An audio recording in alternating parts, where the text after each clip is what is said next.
জুলাই আন্দোলনে মানবতা বিরোধী অপরাধের মামলায় মৃত্যুদণ্ড ঘোষণার পরও বহাল তবিয়তে দিল্লিতে রয়েছেন শেখ হাসিনা। রায়ের পর ভারত সরকার দ্রুত একটি সংক্ষিপ্ত বিবৃতি দেয়। সেখানে রায় নিয়ে সরাসরি কিছু বলা হয়নি, বরং দুই দেশের সম্পর্ক আর জনগণের স্বার্থকে গুরুত্ব দেওয়া হয়েছে। তবে সবচেয়ে আলোচিত প্রশ্ন, ভারত কি শেখ হাসিনার নিরাপত্তা আরও কড়াকড়ি করেছে?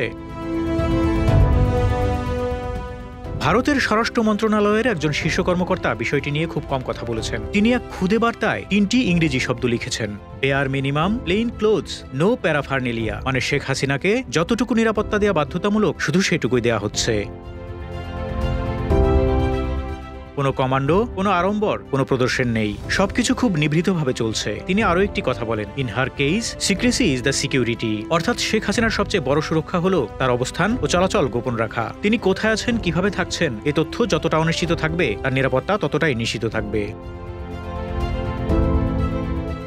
শেখ হাসিনার চলাফেরা খুব সীমিত। এক জায়গা থেকে আরেক জায়গায় যাওয়া কমানো হয়েছে। দেখা সাক্ষাৎও কম, তবে পুরোপুরি বন্ধ নয়। প্রয়োজনে কিছু সাক্ষাৎ হচ্ছে, সবই খুব নিয়ন্ত্রিতভাবে। ভারতের রাজনৈতিক নেতাদের কখনো হাউস অ্যারেস্টে রাখা হলে তাদের বাইরের যোগাযোগ প্রায় পুরোপুরি কেটে দেওয়া হয়। শেখ হাসিনার ক্ষেত্রে তা হয়নি, কারণ তিনি কোনোভাবেই বন্দী নন। ফলে তিনি ফোনে কথা বলতে পারছেন, খবরের কাগজ পড়তে পারছেন, ইন্টারনেট ব্যবহার করছেন, বাইরের বিশ্বের সঙ্গে যোগাযোগ রাখতে পারছেন। আজকাল বিভিন্ন বিদেশি সংবাদ মাধ্যমে সাক্ষাৎকারও দিচ্ছেন। তিনি অনায়াসে সংবাদ মাধ্যম দেখেন, আন্তর্জাতিক খবর পড়েন, পরিস্থিতি বিশ্লেষণ করেন, কোনো সীমাবদ্ধতা নেই। ভারতে তার প্রথম নির্বাসনকাল ছিল দীর্ঘ। সে সময় তাকে ঘিরে দিল্লিতে একটি ব্যক্তিগত বলয় তৈরি হয়েছিল। সেই মানুষগুলো আজও আছেন। কেউ কেউ সরকারি দায়িত্বে নেই, কিন্তু ব্যক্তিগত সম্পর্কে আছেন। দিল্লিতে আছেন সাবেক কর্নেল অশোক তারা। তিনি 1971 সালের 17 ডিসেম্বর ধানমন্ডিতে পাকিস্তানি বাহিনীর মধ্যেও ঢুকে হাসিনা সহ মুজিব পরিবারের সদস্যদের উদ্ধার করেছিলেন। আজও তার সঙ্গে হাসিনার গভীর বন্ধন রয়েছে। অশোক তারা এবং তার স্ত্রীর সঙ্গে হাসিনার প্রায়ই দেখা হয়। ঢাকায় কূটনৈতিক দায়িত্ব পালন করা কিছু সাবেক ভারতীয় কূটনীতিকও তার পরিচিত জন। ব্যক্তিগতভাবে তাদের সঙ্গে হাসিনার দীর্ঘদিনের। তাদের কেউ কেউ এখনো দেখা করছেন বা ফোনে কথা বলছেন।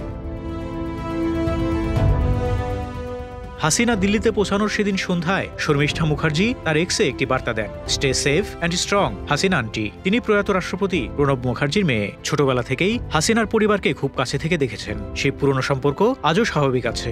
সেই কারণেই তিনি এখনো হাসিনার সঙ্গে দেখা করছেন, কথা বলছেন, পরামর্শও দিচ্ছেন। গত কয়েক মাসে বিভিন্ন অডিও ভাইরাল হয়েছে।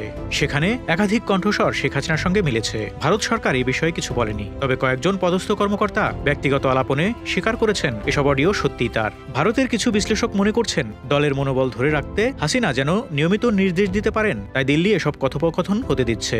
আবার সুযোগ বুঝে তা প্রকাশেও বাধা দিচ্ছে না, যাতে দলের কাছে তার বার্তা সহজে পৌঁছে যায়।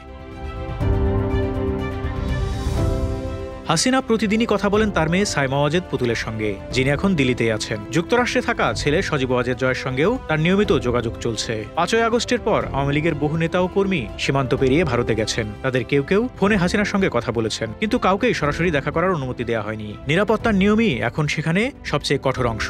শেখ হাসিনার সঙ্গে বৈঠকের কথাবার্তা বিভিন্ন সংবাদ মাধ্যমে আসলেও সবগুলো ছিল অনলাইনে।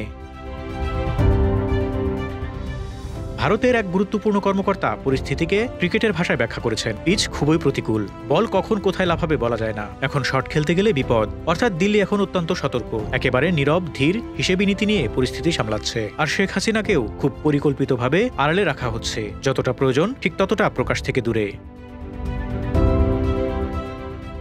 Desk report, Dhaka express.